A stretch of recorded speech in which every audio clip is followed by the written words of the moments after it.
তুমি টাকা কামাও, সম্পর্ক তো মানুষ তোমার সাথে গড়বো।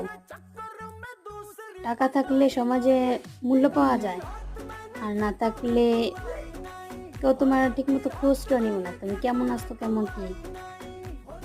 ভালোবাসা মানুষের কাছে পেতে হইলে টাকা লাগে, কারণ টাকা ছাড়া কেউ কারো মেয়েরে তোমার হাতে তুলে দিব না। তাই জীবনের টাকা কামাও, সব ইচ্ছে পূরণ করতে পারবা। টাকা ছাড়া এই সমাজে কোনো মূল্য নাই, যা টাকা বেশি তার সম্মান বেশি। টাকা থাকলে তুমি মা বাবার ভালো সন্তান, ভাই বোনের আদরের, সমাজের সবার কাছে তুমি প্রিয়। টাকা